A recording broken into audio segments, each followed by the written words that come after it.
भालेवाडी गाव, तालुका कर्जत, जिल्हा रायगड येथे जातीवादी वृत्तीची, मनोवादी वृत्तीची काही लोक बौद्ध समाजातील लोकांना जाणीवपूर्वक त्रास देत होते।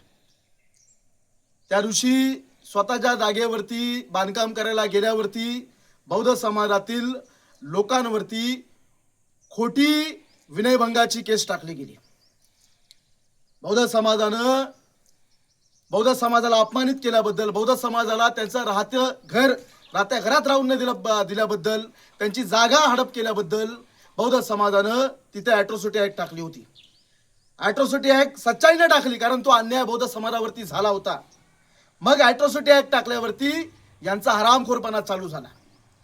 विनयभंगाची केस महिलांना पुढे करून यांनी टाकलेली आहे। काही असेल, आम्ही बालेवाडी, तालुका कर्जत, जिल्हा रायगड या समाजातील समाज बांधवांसोबत मजबूतीने आम्ही उभे आहोत। जोपर्यंत यांना न्याय मिळत नाही, जोपर्यंत इथल्या माझ्या समाज बांधवांना न्याय मिळत नाही, तोपर्यंत यांच्या मागे आम्ही या प्रस्थापित शक्तीच्या विरोधात उभे राहून आम्ही यांना न्याय दिल्याशिवाय शांत बसणार नाही। जय भीम, जय भारत, डॉक्टर बाबासाहेब आंबेडकर जिंदाबाद।